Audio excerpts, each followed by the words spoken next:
May 13th, 2023, Saturday of the 5th week of Easter.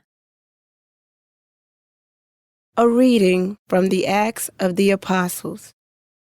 Paul reached also Derbe and Lystra, where there was a disciple named Timothy, the son of a Jewish woman who was a believer, but his father was a Greek. The brothers in Lystra and Iconium spoke highly of him, and Paul wanted him to come along with them. On account of the Jews of that region, Paul had him circumcised, for they all knew that his father was a Greek. As they traveled from city to city, they handed on to the people for observance the decisions reached by the apostles and presbyters in Jerusalem. Day after day, the churches grew stronger in faith and increased in number. They traveled through the Phrygian and Galatian territory because they had been prevented by the Holy Spirit from preaching the message in the province of Asia. When they came to Mysia, they tried to go on to Bithynia, but the Spirit of Jesus did not allow them, so they crossed through Mysia and came down to Troas. During the night, Paul had a vision. A Macedonian stood before him and implored him with these words, "Come over to Macedonia and help us." When he had seen the vision, we sought passage to Macedonia at once, concluding that God had called us to proclaim the good news to them.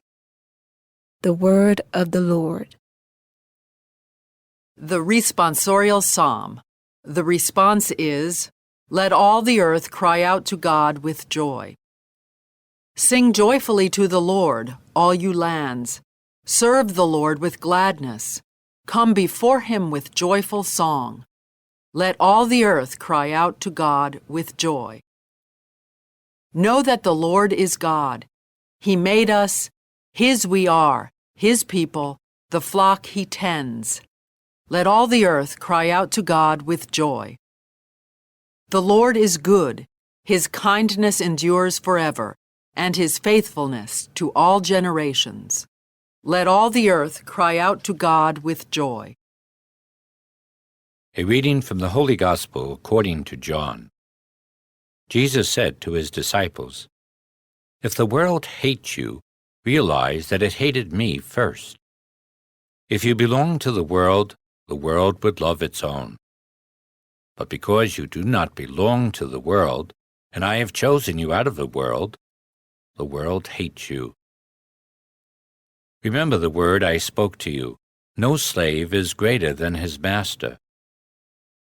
If they persecuted me, they will also persecute you. If they kept my word, they will also keep yours. And they will do all these things to you on account of my name, because they do not know the one who sent me." The Gospel of the Lord.